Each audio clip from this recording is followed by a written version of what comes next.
Istrinya tercinta Terus Khadijah bagaimana radhiyallahu hubungan anha dengan anak dan saya yang mengatakan sebelas milu kan Ini mau nanya. qala qad khasyitu ala nafsi. Terima kasih Bapak. Aku Assalamualaikum mengkhawatirkan warahmatullahi diriku akan celaka. Assalamualaikum warahmatullahi wabarakatuh. Alhamdulillah hamdan katsiran thayyiban mubarakan fi kama yuhibbu rabbuna wa yarda. Pemirsa Fatwa TV. Nah, kita jumpa lagi nih di program live interaktif meneladani akhlak Rasulullah Shallallahu alaihi wasallam. Nah, program ini sudah dimulai sejak sekitar 3 atau 4 bulan lalu, tepatnya sekitar bulan Syawal atau bulan puasa lalu ya. Nah, tentunya sudah diasuh oleh Ustadz Dr. Sufyan Baswedan Hafizahullah Ta'ala. Dan program ini juga dirilai oleh 10 radio anggota RTVC. Apa aja radionya? Ya kita bacakan dulu ya. Nah, pertama Radio Sahabat Tegal, kemudian Radio MD FM Probolinggo, lantas Radio Gema FM Bontang, berikutnya Radio Hang FM Batam, lantas Radio Al-Hikmah Banyuwangi, kemudian Radio Tua FM Riau, berikutnya Radio Madinah Caruban, kemudian Radio Amuba Pangkal Pinang, lantas Radio Dai Tengaran, berikutnya Radio Sago FM Sumatera Barat, dan terakhir Radio Albina AM Bekasi. Nah itulah daftar list radio. Oh ya, saya menyapa juga nih kepada pendengar radio ya. Terima kasih sudah mendengarkan program ini dan setia mendengarkan program ini.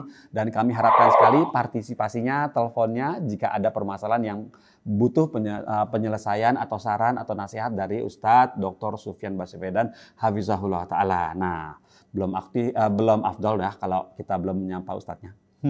Ya, Assalamualaikum warahmatullahi wabarakatuh, Ustaz Zuna. Bagaimana kabar? Waalaikumsalam warahmatullahi wabarakatuh. Gimana kabar Ustaz? Sehat. Iya, alhamdulillah. Sehat, alhamdulillah. Ya. Mudah-mudahan para pemirsa Fatwa TV maupun penyimak radio-radio yang merilai juga dalam keadaan sehat walafiat. Amin, Allahumma amin. Ustaz, ini Ustaz, apa namanya? Para pendengar radio juga pemirsa juga di sini selalu menantikan acara ini insya Allah, dan kemudian beberapa pertanyaan juga cukup deras masuk melalui website dan sosial media kami Ustaz. Nah, ini juga beberapa pertanyaan sudah kami kumpulkan di sini himpun untuk supaya bisa dijawab oleh Ustaz, dibantu untuk nasihatnya. Nah, begitu Ustaz. Nah, sekarang begini Ustaz. Tinggal menghitung hari lagi nih. Ini kan hari kedua ya Ustaz ya, puasa ya, Zulhijjah ya. Yeah. Ustaz, nasihatnya nih buat kita di sini sama pemirsa juga pendengar radio agar bagaimana banyak yang simpang siur Ustaz. Ada satu Ustaz yang pertanyaan yang mungkin Ustaz bisa mulai dengan nasihatnya dari pertanyaan dari pendengar radio kalau nggak salah yang masuk di sosial media seperti ini Ustaz. Beliau ini berpuasa Daud. Nah, lantas puasa Zulhijjah. Lah mentok Ustaz, pas tanggal 9 itu kan penting ya puasa ya. Lah jatahnya Daud itu nggak puasa. Nah gimana tuh Ustaz? Dia bingung Ustaz. Mohon nasihatnya Ustaz. Ya, bismillah, alhamdulillah, wassalatu wassalamu ala rasulillah wa ala alihi wa sahbihi wa man wala amma ba'd. Kalau memang dia sudah punya kebiasaan puasa Daud, dan kemudian sesuai dengan giliran dia melewati hari yang itu secara khusus disunnahkan, maka wallahu a'lam tetap dia puasa karena fadilah pada hari itu sifatnya khusus dan anjurannya sifatnya khusus. Dan fadilah yang khusus itu didahulukan daripada sesuatu yang sifatnya fadilahnya umum, ya. Oh, gitu. Wallahu a'lam. Oh, Masya Allah Ustaz. Jadi seperti itu ya Ustaz. Jadi begitu tanggal 8 setelah puasa, itu dilanjut Daud lagi nggak apa-apa. Karena yang namanya puasa Daud tidak harus mutlak, harus selang-seling begitu, enggak. Oh, maksudnya gimana? Karena seandainya ya. Tanggal 8 jatahnya dia puasa Daud. Betul. Tanggal 9 nggak puasa. Libur. Emang boleh tanggal 10 puasa gitu? Kan nggak boleh. Ustaz bercanda. Iya kan? Masa puasa lagi potong kambing. Nggak kuat motongnya Ustaz nanti. Urutan itu tidak mutlak harus begitu. Gitu ya Ustaz. Ya. Bahkan nanti tanggal 10, 11, 12, 13 mutlak nggak boleh puasa. Bolos ya Ustaz. Bolong. Iya. Jadi urutan itu tidak mutlak dan tidak baku harus selang-seling begitu. Intinya gitu. Kalau ada alasan yang syar'i, dia bisa skip atau dia bisa gabung sekaligus, dan masing-masing dengan niatnya. Ya, dengan niat masing-masing dengan niat sendiri-sendiri ya Ustaz ya, Masya Allah. Oh, digabung boleh juga Ustaz? Tanggal 8 karena kebiasaan puasa Dawudnya, maka tanggal 9 dia bukan niat puasa Dawud tentunya, tapi niat puasa Arafah. Oh iya. Nah, sekarang begini Ustaz, Afan Ustaz, kalau mau tidak ada alasan khusus, tidak ada hari khusus yang dianjurkan untuk puasa, maka puasa Daud itu sudah yang paling baik. Masya Allah, iya. Siam Daud. Iya. Masya Allah. Paling afdol. Iya, Masya Allah. Seperti itu ya Ustaz ya, nasihatnya. Semoga pemirsa bisa mengerti ya, yang menjalankan puasa Daud ya, bisa langsung menyesuaikan ke puasa Zulhijjahnya ya, hari Arafah itu. Nah, ini Ustaz sudah ada penelpon. Bolehkah kita? Assalamualaikum. Masya Allah. Assalamualaikum Fatwa TV. Waalaikumsalam warahmatullahi wabarakatuh. Masya Allah. Posisi di mana Pak? Dari Pak Marhaini, Kampung Samlebah, Kelungkung, Bali. Bali, Masya Allah. Bapak Marhaini ya, Kelungkung Bali ya. Silakan Pak Marhaini. Assalamualaikum warahmatullahi wabarakatuh. Waalaikumsalam warahmatullahi wabarakatuh. Ini saya membaca landasan hadis supaya kuat dalam beramal begitu di Muslim or It, sebuah hadis yang berbunyi artinya adalah Nabi Muhammad SAW biasa berpuasa pada 9 hari di bulan Dzulhijjah, hari Asyura, 3 hari setiap bulannya, hari Senin pada setiap awal bulan, dan hari Khamis dan Senin setelah Jumat kedua. Dinilai dhaif. Az-Zailai berkata hadis ini dhaif al-Jami' nomor 4570. Tapi di Rumaisa saya dapatkan kok dinilai sahih biasa oleh dengan hadis nomor Abu Dawud nomor 2437 2437. Syekh Albani mengatakan bahwa hadis ini sahih. Yang ragu yang mana Ustaz? Demikian. Assalamualaikum warahmatullahi wabarakatuh. Waalaikumsalam warahmatullahi wabarakatuh. Assalamualaikum warahmatullahi wabarakatuh. Ya, terima kasih Pak. Ya, memang hadis ini Pak, sebelum kita mentarjih ya, kita tidak perlu bingung apabila ada para ulama berbeda pendapat dalam menilai suatu hadis. Karena perbedaan ini adalah perbedaan yang sangat lumrah terjadi seiring dengan perbedaan sudut pandang atau ijtihad.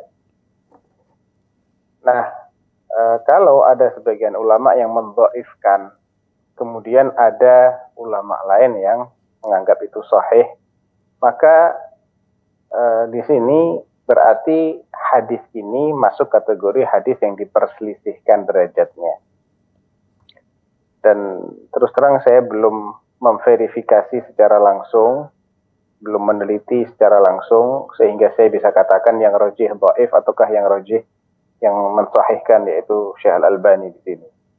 Tapi andai pun hadis ini dhaif, tidak valid secara penisbatan kepada Nabi, maka cukuplah bagi kita untuk menjadi dasar anjuran puasa pada tanggal 1 sampai tanggal 8. Ya, karena tanggal 9 jelas kita punya dalil lain yang sahih, yang tidak ada yang memperselisihkan, yaitu saumu Arafah atau siyamu Arafah ahtasibu 'ala Allah an yukaffira sanata allati qabla wa sanata allati ba'daha.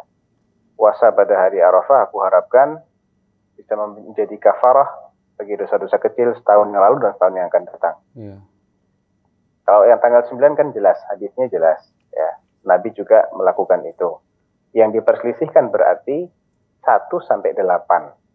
Ya. Apakah dianjurkan untuk puasa Mereka yang mengatakan dianjurkan berdalil dengan dalil yang sifatnya umum, yaitu tentang anjuran beramal pada 10 hari pertama bulan Dzulhijjah. Karena amal soleh pada hari-hari itu adalah yang paling dicintai oleh Allah. Dan puasa termasuk salah satu amal soleh. Nah, secara umum puasa masuk dalam amal soleh. Walaupun Nabi Shallallahu Alaihi Wasallam anggaplah hadis ini tidak valid ya, tidak benar, dhaif. Artinya secara praktek riwayat yang menyebutkan Nabi melakukan hal tersebut tidak valid. Apakah berarti tidak ada anjuran untuk puasa sama sekali? Tidak seperti itu. Ya. Jadi dalil yang umum tadi masih bisa berlaku di sini. Adapun Nabi tidak melakukan suatu ibadah, itu boleh jadi Nabi memiliki alasan. Kenapa kok Nabi tidak berpuasa? Sebagaimana yang dijelaskan oleh Imam Abu Ja'far At-Tahawi ketika mengkompromikan hadis Aisyah radhiyallahu anha yang menceritakan, aku tidak pernah melihat Rasulullah SAW puasa 9 hari. Sedangkan di hadis yang tadi justru dikatakan Nabi senantiasa puasa 9 hari. Artinya ada kontradiksi di sini kan. Ala kulli hal, tidak puasanya Nabi Shallallahu Alaihi Wasallam, kata Imam Abu Ja'far At-Tahawi, itu boleh jadi karena beliau tersibukkan dengan ibadah lain yang lebih afdol daripada puasa. Jadi ibadah itu punya ranking juga. Dari segi jenis ibadah, maka ibadah sholat lebih afdol daripada ibadah saum. Sholat wajib lebih afdol daripada saum wajib. Sholat sunnah lebih afdol daripada puasa sunnah. Ini secara umum. Boleh jadi Nabi tidak puasa sunnah karena beliau tersibukkan dengan sesuatu yang lebih afdol daripada puasa. Yang seandainya kalau beliau melakukannya dalam keadaan puasa mungkin tidak bisa maksimal. Ala kulli hal, secara tarjih saya belum bisa mentarjih di sini karena belum meneliti masing-masing dengan latar belakang apa yang ini mendhaifkan dan alasan apa yang ini mensahihkan. Tapi itu tidak menjadi masalah kalau kita tetap berpijak kepada hadis yang sifatnya umum. Wallahu a'lam. Masya Allah Ustaz. Baiklah, alhamdulillah kali ini sudah tersambung lagi. Ustaz, apakah sudah tersambung? Sudah ya, jelas? Sudah. Alhamdulillah. Alhamdulillah nyambung lagi. Nah, ya. Ustaz, ini ada pertanyaan dari Ibu Rika sebagai pegawai negeri sipil di Jawa Barat, Ustaz. Ya. Assalamualaikum Ustaz Sofyan. Bagaimana hukumnya sholat id dipimpin oleh wanita? Karena di tempat tersebut sholat id bagi laki-laki dilakukan di masjid besar dipimpin oleh laki-laki. Sedangkan untuk para wanita dilakukan di masjid lain yang dipimpin oleh wanita dengan alasan masjid besarnya tidak cukup jika para wanita ikut di sholat di masjid yang besar itu. Nah, bagaimana hukumnya Ustaz? La adri, anak nggak tahu. Masya Allah Ustaz. Ya, pemirsa, ya, siapa tahu pertanyaan ini bisa dilantarkan kepada Ustadz yang lain ya. Baik Ustaz, pertanyaan berikut ini ada yang usul Ustaz, usul dan mungkin fansnya. Ini namanya Bapak Riki sebagai karyawan swasta domisili di Provinsi Riau. Bismillah, Assalamualaikum warahmatullahi wabarakatuh. Ustadz Sofyan sebagai Ketua Dewan Fatwa, Ana mau usul bagaimana kalau Dewan Fatwa ini kantor perwakilannya ada di semua daerah Indonesia untuk memajukan dakwah sunnah Indonesia. Semoga Ustadz Sunnah Indonesia semakin jaya. Bagaimana Ustadz? Riki. Amin. Amin. Amin aja deh. Oh, amin aja ya Ustadz ya. Amin aja. Nggak tahu teknisnya gimana itu. Tapi Ustadz setuju nggak Ustadz? Ustadz setuju nggak Ustadz? Setuju aja. Setuju aja ya. Nanti Ustadz terbang ke Riau, terbang ke Kalimantan gitu ya Ustadz ya. Baiklah. Kan bisa online. Oh, ya manja deh Ustadznya. Ustadz, ya siap lah. Baik Ustadz, ini ada pertanyaan berikut dari Muftiano. Muftiano, panggilannya Mufti. Masya Allah. Laki-laki tahun 70 kelahiran, berarti Provinsi Banten. Assalamualaikum warahmatullahi wabarakatuh Ustadz Sofyan.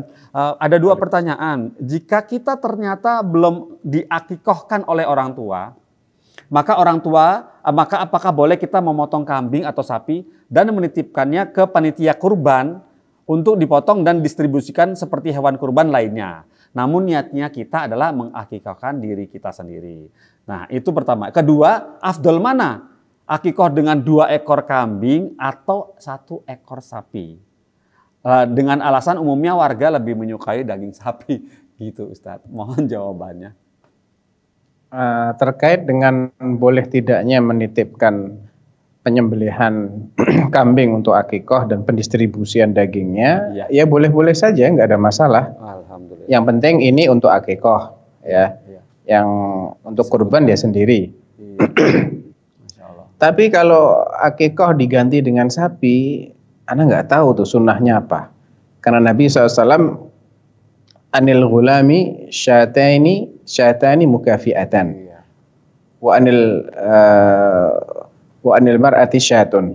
Kalau laki-laki, bayi-bayinya laki-laki, maka 2 ekor kambing. Nabi tidak menyebutkan sapi. Jadi ya sudah, kita terikat saja dengan ketentuan dari Nabi SAW. Kalau akikoh ya jenisnya kambing. Mau domba boleh, atau kambing yang bukan domba juga boleh.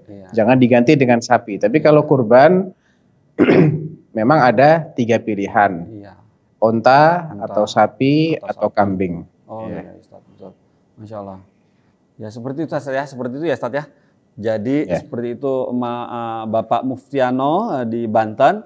Seperti itu tadi jawaban dari Ustadz Sofyan Baswedan, kambing atau sapi untuk akikoh. Nah, kemudian ini Ustadz ada pertanyaan dari Fahrul. Fahrul seorang mahasiswa di Jawa Tengah, Ustadz. Bismillah, Assalamualaikum Ustadz Sofyan. Izin bertanya Ustadz terkait hukum melakukan penggalangan dana terhadap suatu musibah yang dilakukan di jalan-jalan atau di lampu merah. Nah, bagaimana pandangan Islam dalam hal ini? Mohon solusinya.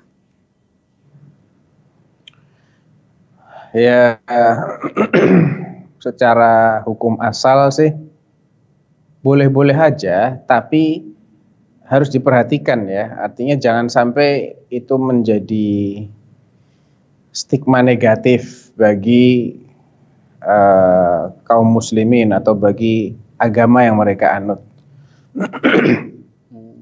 Jadi kalau saran saya jangan vulgar begitu, tapi lebih terkoordinasi melalui yayasan, karena memang kalau yayasan kan sudah berbadan hukum dan mendapat izin untuk penggalangan dana. Tapi kalau personal seperti itu, ini akan rentan untuk disalahgunakan. Karena siapa yang akan bertanggung jawab? Kemana larinya dana itu?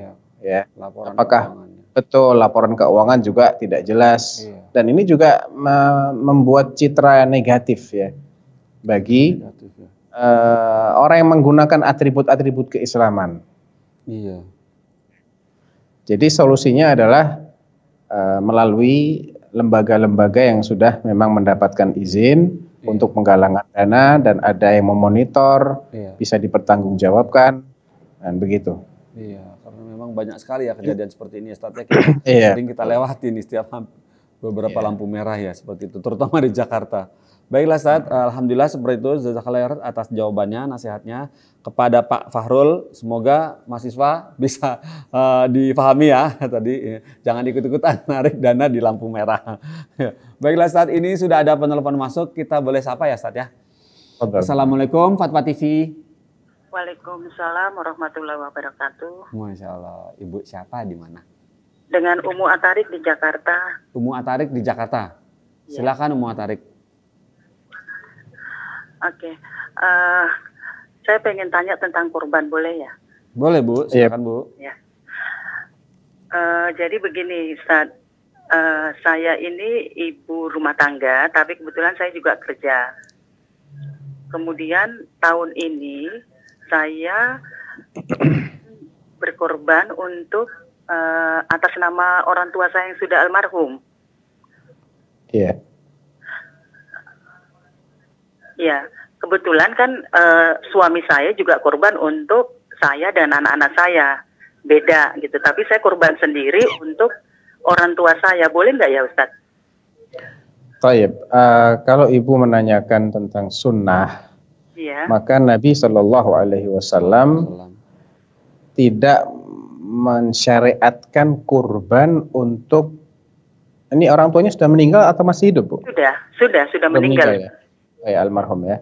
Jadi jangan secara independen untuk orang yang sudah meninggal, tapi ikut sertakan orang tua yang sudah meninggal itu dalam pahala kurban atas nama ibu. Nabi SAW menyembelih 2 ekor domba. Yang satu untuk beliau dan istri-istri beliau, ahli baitnya. Yang satu lagi untuk beliau dan umat beliau yang tidak bisa berkurban. Dan umat beliau yang tidak bisa berkurban itu meliputi mereka yang sudah wafat, mereka yang masih hidup, yang tidak bisa berkurban, dan mereka yang bahkan belum lahir. Ya, oleh karena itu, kalau ingin diniatkan untuk orang yang tidak ada, maka tidak berdiri sendiri. Jangan kurban ini untuk kedua orang tua saya yang sudah meninggal. Tapi kurban ini untuk saya dan untuk kedua orang tua saya yang sudah meninggal, kakek, nenek, atau siapapun yang ibu inginkan. Boleh mengikut sertakan siapapun yang sudah meninggal ataupun yang masih hidup dalam pahala kurban, tapi ngikut, ya, bukan berdiri sendiri. Paham, Bu, ya? Oh iya, ya Ustaz. Begitu Ibu? Ya, ada lagi? Baik, ya, jadi saya harus meralat kalau gitu ke ini. Iya. Ya, baik Ustaz, terima kasih. Ya. Assalamualaikum warahmatullahi wabarakatuh. Waalaikumsalam warahmatullahi wabarakatuh. Alhamdulillah, itu tadi pemirsa pertanyaan dari Ibu Tarik ya. Baiklah, ya baiknya kini ada pertanyaan berikutnya Ustadz dari sambil menunggu penelpon dari Prastio atau panggilannya Pras, seorang wira swasta di Jawa Tengah. Ini pertanyaannya seperti ini Ustadz, beliau sedang kebingungan ini. Assalamualaikum warahmatullahi wabarakatuh Ustadz Sofyan. Lebih didahulukan mana? Lebih didahulukan mana antara satu berkorban atau membayar hutang yang sebenarnya sudah jatuh tempo namun pemberi hutang mengizinkan untuk diakhirkan? Barakallahu fikum. Baik. Karena pemberi hutangnya memberi izin untuk diakhirkan, maka dia artinya punya kesempatan lain untuk melunasi hutangnya. Sedangkan kurban itu batasnya cuma 4 hari, Mas Pongki. Oh iya benar. Tanggal 10, kalau nggak bisa 11, kalau nggak bisa 12, 13. Kalau nggak bisa terakhir deadline-nya tanggal 13 sebelum tenggelam matahari udah harus dipotong. Ya, jam 5 sore ya Ustaz. Iya. Masya Allah. Sebelum sholat Id tanggal 10 tidak sah sebagai udhiyah. Jatuhnya kambing dipotong untuk dimakan dagingnya saja. Nggak dapat pahala udhiyah kalau dipotong sebelum sholatul Id. Oh sebelum, kalau sebelum. Dan kalau dipotong setelah tenggelam matahari tanggal 13 juga tidak sah sebagai kurban. Jatuhnya sebagai kambing dipotong untuk dimakan dagingnya saja. Iya. Nah, sedangkan membayar utang, kalau memang diberi tenggat waktu, berarti kan boleh setelah itu. Iya. Jadi saran Ustaz. Jadi saran saya, asalkan dia masih sanggup untuk melunasi hutang itu, iya, maka dia dahulukan kurbannya. Toh kurban kan tidak harus yang harganya mahal-mahal. Iya betul Ustaz. Artinya dia tahu kemampuannya lah. Misalnya saya punya hutang 5 juta. Saya bisa lunasi hutang ini mungkin 15 hari setelah jatuh tempo atau sebulan setelah jatuh tempo. Apabila si pemberi hutang mengizinkan dan dia memang memiliki penghasilan, misalnya 1 bulan itu penghasilannya 6,5 juta. Ya. Dia bisa pakai 1,5 juta untuk kurban. Iya. Misalnya, asalkan memenuhi syarat saja. Kambingnya nggak harus yang gede-gede amat. Yang penting umurnya masuk kriteria, tidak cacat, ya. Kemudian disembelih pada waktunya. Iya. Artinya sah, dia dapat pahala udhiyah. Tapi kalau dia niatkan saya mau kambingnya yang harga 3,5 juta, yang gede, yang 4 juta. Dan ini akan berakibat dia tidak bisa melunasi hutang pada saat jatuh tempo, maka jangan seperti itu. Karena melunasi hutang itu wajib. Iya, itu wajib. Sedangkan udhiyah itu sunnah. Ya menurut yang rojih ya, sunnah muakkadah. Bagi yang punya kemampuan. Nah, kemampuan ini kan terkait dengan jangan sampai dia mengejar yang sunnah dengan mengorbankan yang wajib. Iya benar, Masya Allah. Iya. Jadi proporsional lah dalam menggunakan uang yang ada. Ya, budget yang sesuai kemampuan ya, Ustadz ya. Yeah. Ustadz, sedikit menambah yang tadi, mengulas tadi, Ustadz. Kalau misalnya jadi potong hewannya itu hari keempat, hitung dipotong hewannya, apa yang dibagikannya, Ustadz, sebelum maghrib? Potongnya. Iya. Jadi baginya di waktu isya. Pembagian setelah maghrib nggak ada masalah. Yang penting dipotong. Groknya itu ya pas pada pisau dia disembelih. Baik. Oh iya. Sebelum jatuh maghrib, sebelum azan maghrib. Iya. Baiklah. Alhamdulillah. Baiklah ya, Mas Prasetyo, semoga melihat ya acara ini ya, memonitor acara ini, dan seperti itu langkah-langkah yang bisa diambil. Nah, kemudian sambil menunggu telepon juga, kita bacakan pertanyaan dari Risma atau panggilan Risma dan namanya Karisma, seorang guru lahir tahun 95, domisili di Yogyakarta. Pertanyaan seperti ini. Assalamualaikum warahmatullahi wabarakatuh, Ustadz Sofyan. Semoga Allah memberikan keberkahan kepada Ustadz dan keluarganya. Ustadz ini izin bertanya, apakah diperbolehkan seorang wanita haid itu berwudu atau menjaga wudu, dan apakah diperbolehkan bagi wanita haid berwudu sebelum tidur dalam rangka menjaga adab ketika tidur? Ya, tidak ada larangan berwudu, walaupun wudunya tidak mengangkat hadas besar. Ya, haidnya tidak akan menjadi suci dengan dia berwudu. Dan memang ada anjuran bagi orang yang junub, apabila dia hendak tidur dalam keadaan junub alias belum mandi besar, maka dianjurkan untuk berwudu. Sebagian ulama memaknai anjuran ini karena dengan berwudu bisa meringankan hadatnya, bukan mengangkat ya, tapi meringankan.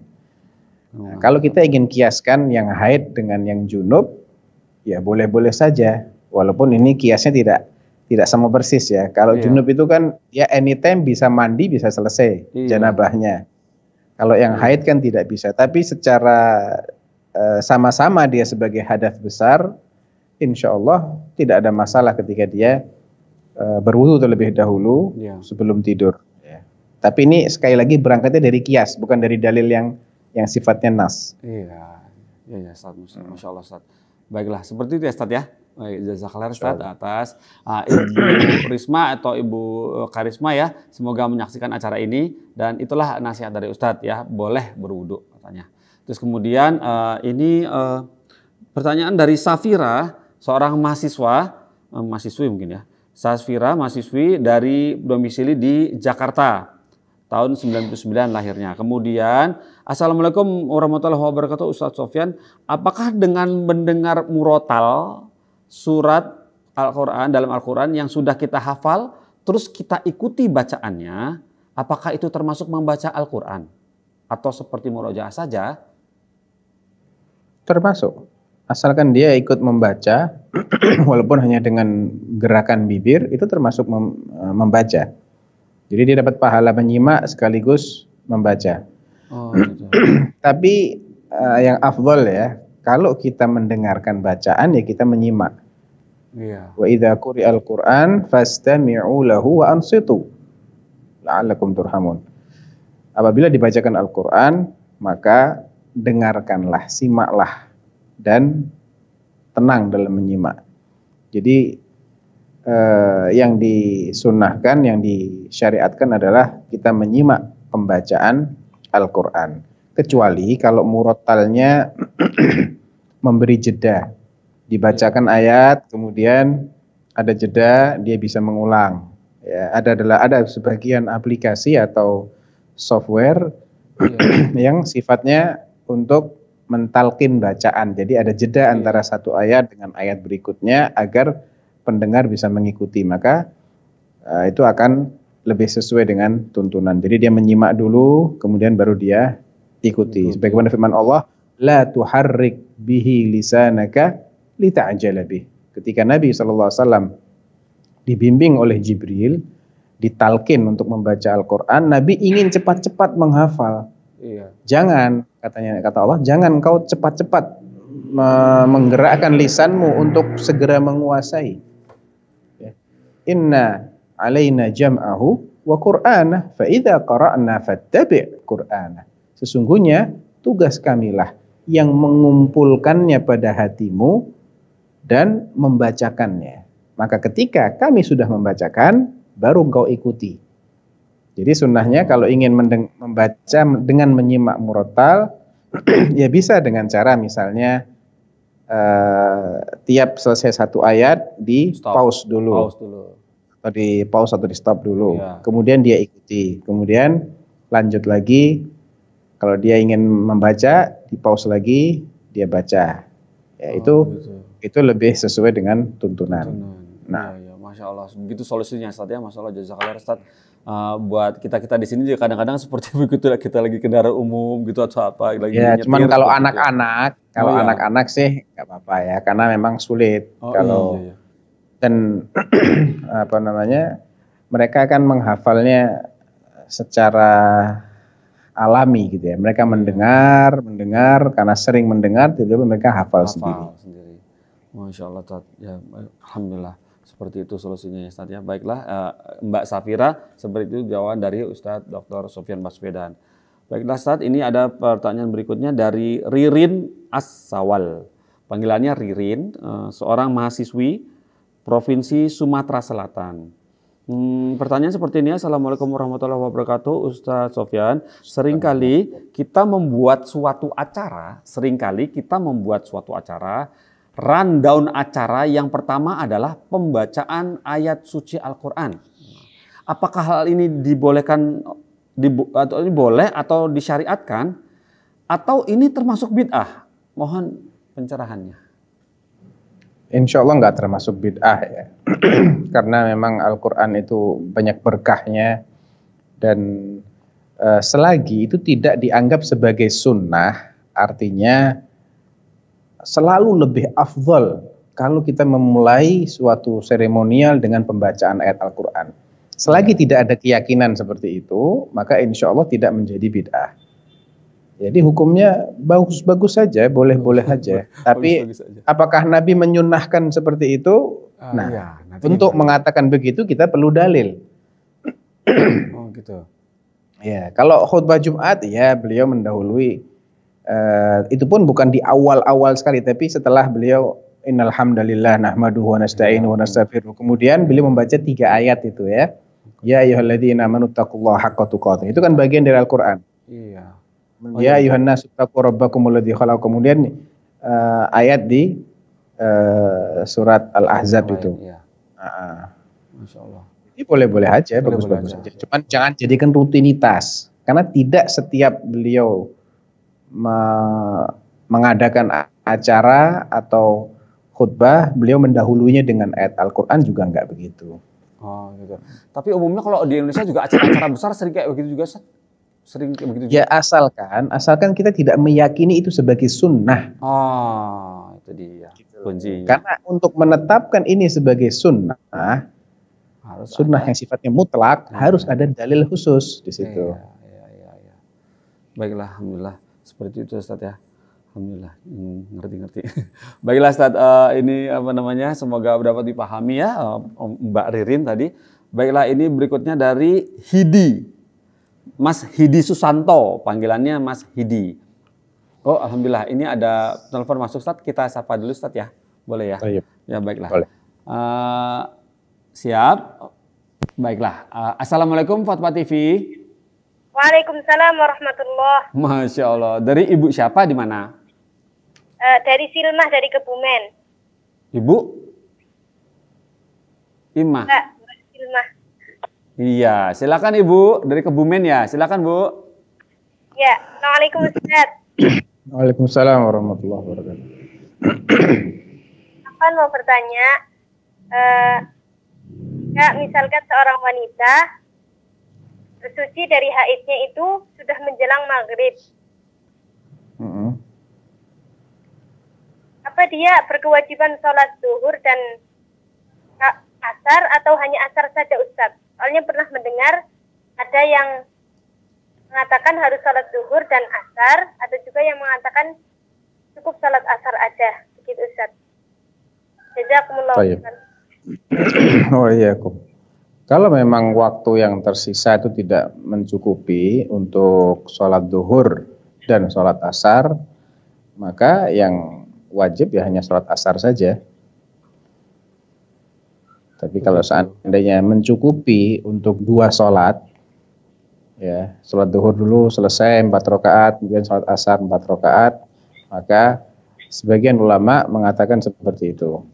Karena sholat asar adalah waktu pelaksanaan sholat duhur dalam kondisi darurat. Jadi ketika tidak sempat melaksanakan sholat duhur pada waktu duhur, maka dia harus mengqadha'nya di waktu asar.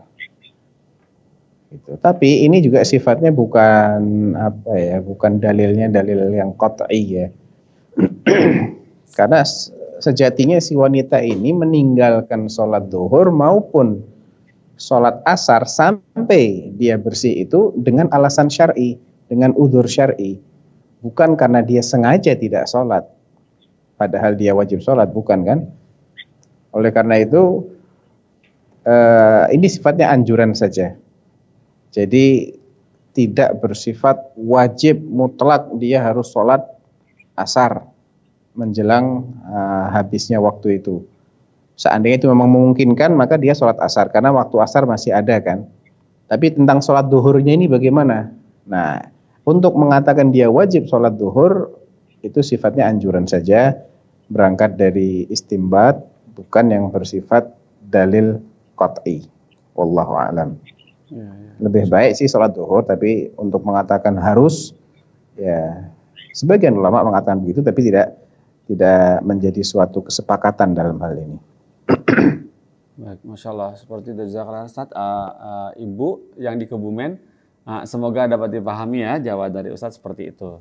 Baiklah Ustaz, kita bacakan pertanyaan yang tadi tertunda. Pertanyaan yang tadi tertunda adalah seperti ini, dari Hidi ya kalau nggak salah, tadi itu dari sebentar Afan. Oh ini dia. Baiklah Ustaz, ini panggilannya Hidi, seorang karyawan di Bengkulu.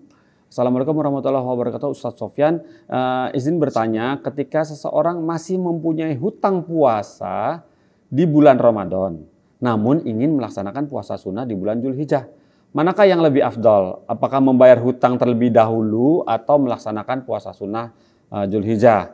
Atau apakah bisa dibarengi niatnya dengan bayar puasa hutang bulan Ramadan dan puasa sunnah Dzulhijjah? Mohon nasihatnya. Ya, prakteknya para sahabat Rasulullah SAW atau sejumlah sahabat, diantaranya Abu Hurairah, mereka mengqadha hutang Ramadannya pada 8 hari pertama. 8 hari pertama. Jadi ya kalau puasa Arafah kan memang itu hari Arafah ya, iya. khusus ya. Iya. 10 kan nggak boleh. Iya. Jadi 1 sampai 8 ini. Ya, mereka memanfaatkan 8 hari itu untuk mengqadha puasa Ramadan mereka. Iya. Jadi insya Allah itu akan mendapatkan fadilah, karena qadha puasa adalah amal soleh. Dan tentunya yang wajib itu jauh lebih dicintai oleh Allah daripada yang sunnah. Iya. Jadi kalau kita masih punya puasa wajib, segerakan yang wajib. Kalau kebetulan waktunya untuk puasa itu adalah waktu yang afdol, ya silahkan diqadha. Ya. Saat itu kan kebetulan kan memang 1 sampai 10 ini adalah hari-hari yang sangat dianjurkan kita untuk beramal soleh. Yeah. Dan amal soleh itu skala prioritasnya yang wajib dulu, sebagaimana dalam hadis qudsi, wa ma taqarraba ilayya 'abdi bi syai'in ahabba ilayya mimma aftaradtuhu 'alaih. Tidak ada amalan untuk mendekatkan seorang hamba kepadaku yang lebih afdal, yang lebih aku cintai daripada amalan-amalan yang aku wajibkan. Jadi kalau kita ingin mendekatkan diri, ingin taqarrub kepada Allah, maka yang kita prioritaskan amalan wajib. Iya, amalan wajibnya ditunaikan. Kan kita masih punya utang nih, puasa Ramadan. Iya, hukumnya apa puasa Ramadan? Wajib kan? Wajib. Bahkan rukun Islam ya. Nah, ini ada kesempatan 8 hari. Manfaatkanlah untuk mengqadha. Iya, Ustaz. Gitu. Seperti itu ya jadinya. Nah, tapi niatnya bagaimana, Ustaz? Apakah ya niatnya qadha. Jangan niatnya puasa sunnah. Oh, iya, kalau puasa wajib ya harus diniatin puasa wajib. Oh, jadi nggak boleh dicampur, Ustaz ya? kan ini 8 hari ini kan tidak ada niat khusus untuk puasa. Kalau dia puasa sunnah nggak ada niat khusus. Ya niatnya puasa mutlak saja. Karena ini waktu yang afdol. Tapi kalau tanggal 9 itu kan khusus memang. Tanggal spesial, hari Arafah. Nah, sehingga yang 1 sampai 8 ini kita pokoknya dianjurkan menyibukkan diri dengan ibadah. Entah itu dengan sholat, dengan puasa, dengan tilawatul Quran, dengan apapun itu. Nah, kalau kita bisa mengisinya dengan puasa, maka kita suruh milih nih, mau puasa sunnah mutlak atau puasa wajib yang kita masih belum lunas. Ya puasa wajib lah. Iya, itu ya. Jadi ada prioritas ya, Ustaz ya. Ada prioritas. Tapi nanti tanggal 9 khusus puasa Arafah. Iya, ganti niat. 10, 11, 12, 13 tidak boleh puasa. Tanggal 14 kalau mau lunasin utang. Iya. Kalau masih ada utang. Lanjut utang, lunasin utang ya, Ustaz. Masya Allah ya. Jazakallah Ustaz atas nasihatnya. Ini kita ada penelpon masuk ini dari, kita coba sapa dulu. Assalamualaikum Fatwa TV.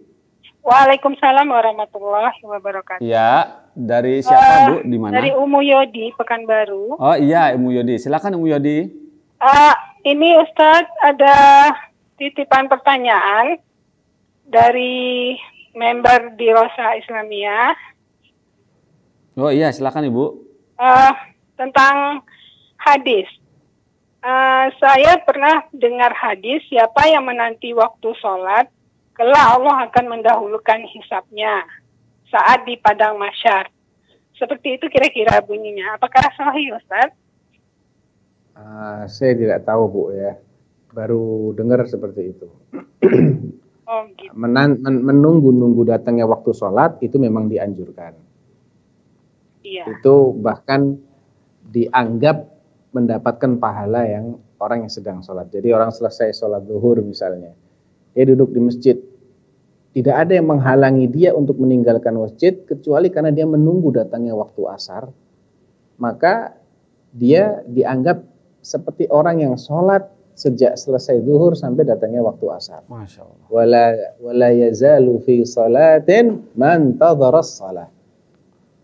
Seseorang dianggap senantiasa dalam keadaan sholat selagi dia memang menunggu datangnya waktu sholat berikutnya. Ya, kalau itu jelas fadilahnya. Tapi kalau fadilahnya apa tadi? Didahulukan hisabnya di padang mahsyar.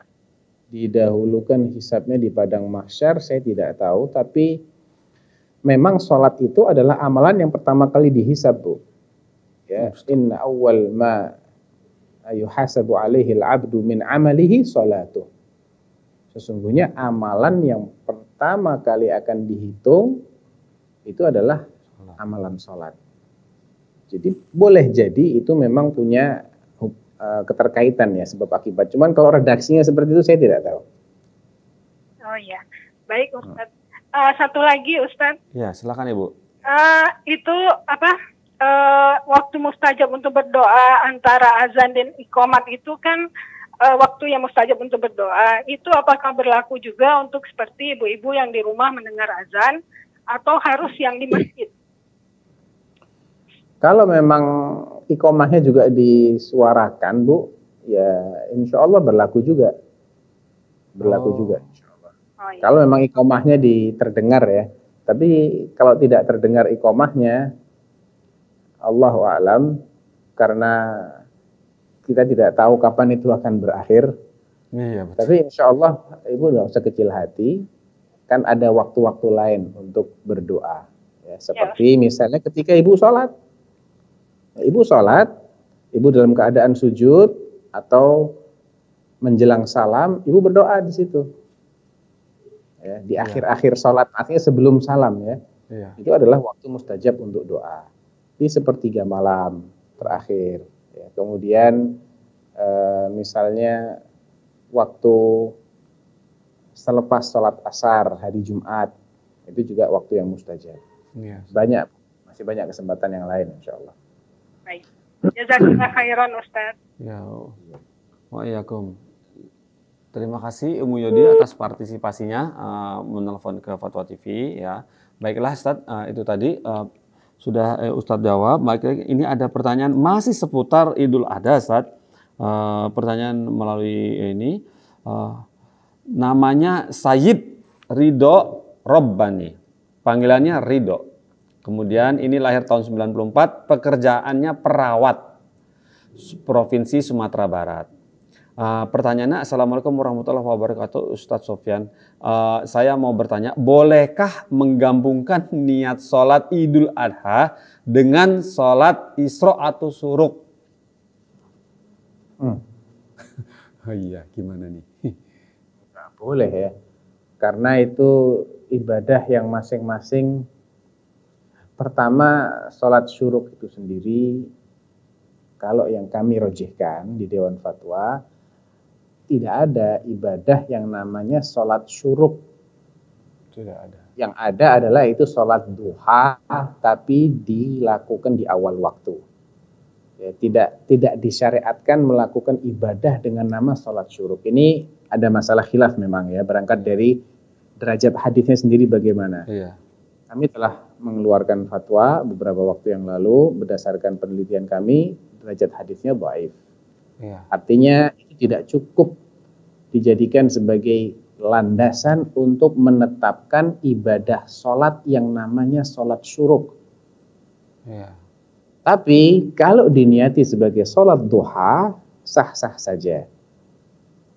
Nah, lantas menggabungkan iya.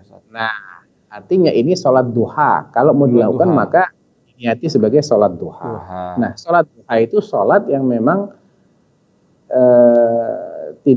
tidak sama dengan sholatul Id, walaupun waktunya sama. Iya, betul, Ustaz.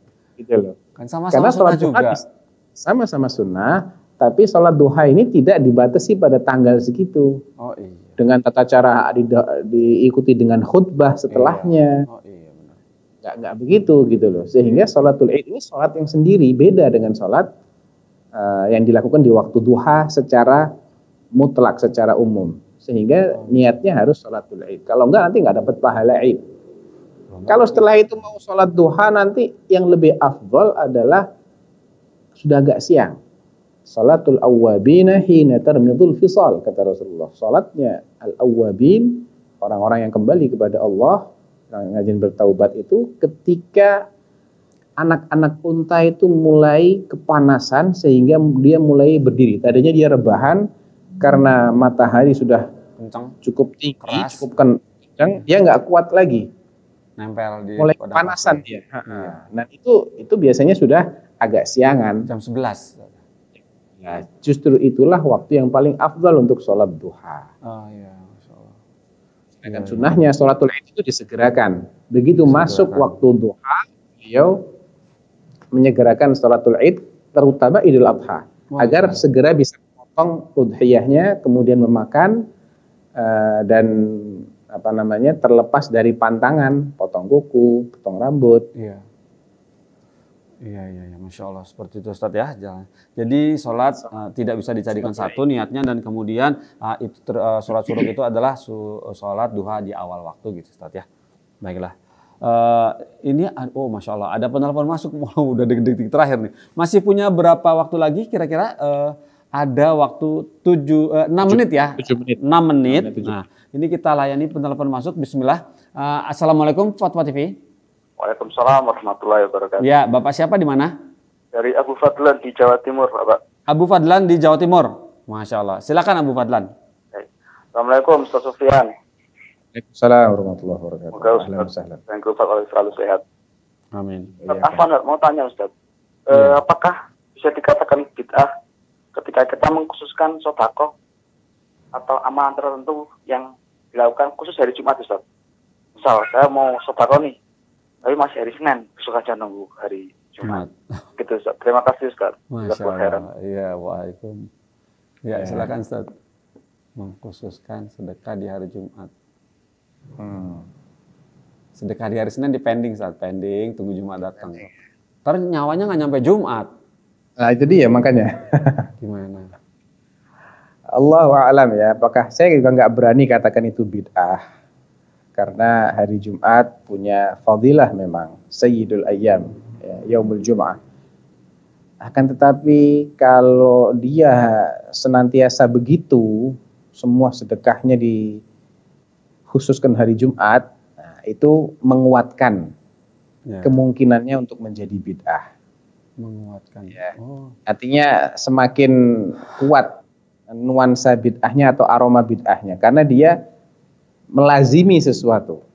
Ya, melazimi suatu amalan yaitu sedekah khusus hari Jumat. Sedekah Jumat. Kenapa? Sedekah Jumat. Padahal yang menjadikan sedekah itu lebih afdal bukan hanya waktu. Apa dong? Kadang waktu itu berpengaruh, tapi keikhlasan. Dan seberapa besar manfaat sedekah itu. Oh, iya. Kalau ada dua pilihan nih misalnya. Ya. Hari ini, hari apa nih sekarang? Kamis. Kamis ya, Ustaz. Besok Jumat. Datang orang yang sangat berhajat kepada kita. Tapi kalau kita nggak kasih sekarang, dia lewat.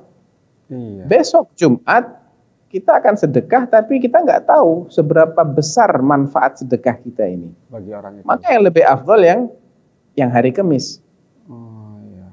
Karena sedekah itu akan memiliki nilai istimewa karena bisa meringankan orang yang sedang dalam kondisi kesulitan. Man naffasa an mu'minin kurbatan min kurabid dunya, naffasallahu anhu kurbatan min kurabi yaumil qiyamah. Siapa yang bisa meringankan, menyingkirkan beban berat yang sedang dialami oleh seorang mukmin di dunia, entah dengan santunan atau dengan bantuan lain, maka Allah akan singkirkan beban berat, salah satu dari beban berat yang akan dia rasakan di hari kiamat. Masya Allah, itu fadilah sedekah itu Ustaz, Masya Allah. Iya, sedekah yang benar-benar mengenai sasaran. Ya. Terutama apabila orang ini tipikalnya orang yang tidak suka minta-minta, tapi dia benar-benar perlu, benar-benar dia butuh. Yang dalam bahasa Al-Quran adalah al-mahrum, lis-sa'ili wal-mahrum, wa fi amwalihim haqqun lis-sa'ili wal-mahrum.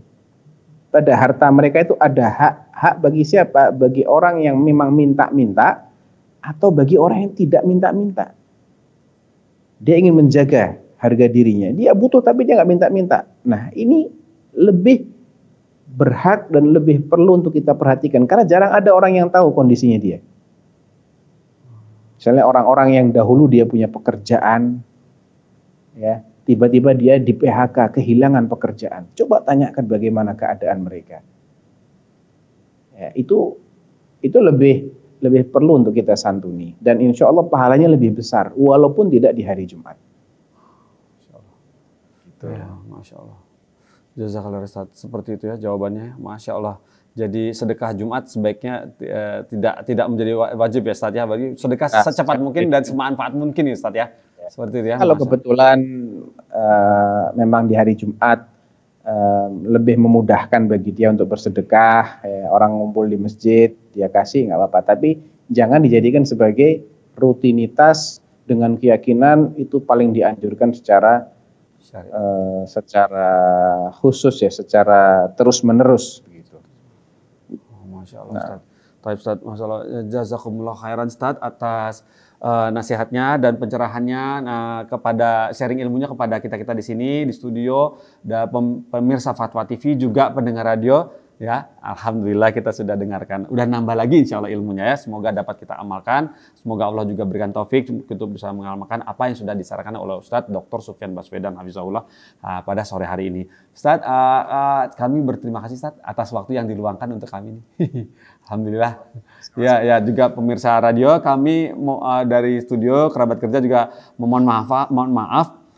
Pemirsa TV dan pendengar radio kami mohon maaf jika ada pertanyaan yang belum sempat kami bacakan, belum sempat Ustadz jawab, kami mohon maaf. Semoga di pekan depan Ustadz masih bersedia Ustadz ya, meluangkan waktu untuk kami ya, untuk kita di sini ya. Alhamdulillah, insya Allah. Baiklah Ustadz, boleh kita tutup ya Ustadz acaranya Ustadz ya.